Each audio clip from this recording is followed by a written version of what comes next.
multi-administration drawdown, not a 19-month retro. It is clear, it is obvious to all of us that the war in Afghanistan did not end on the terms that we wanted, with the Taliban now in power in Kabul.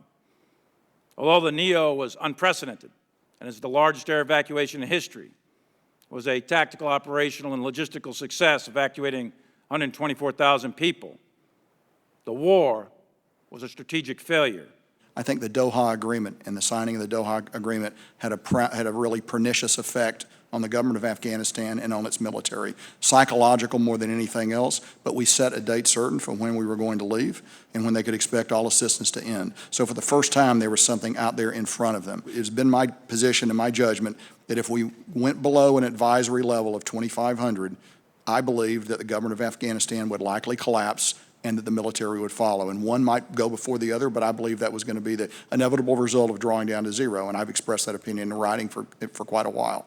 Now, so taking a look at that, that was sort of my best judgment on that.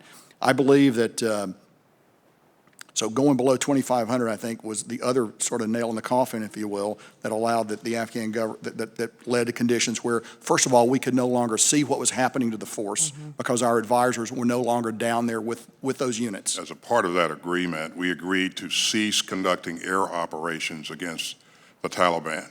So the Taliban got stronger. They increased their offensive operations against the Afghan security forces. And the Afghans were losing a lot of people on a weekly basis.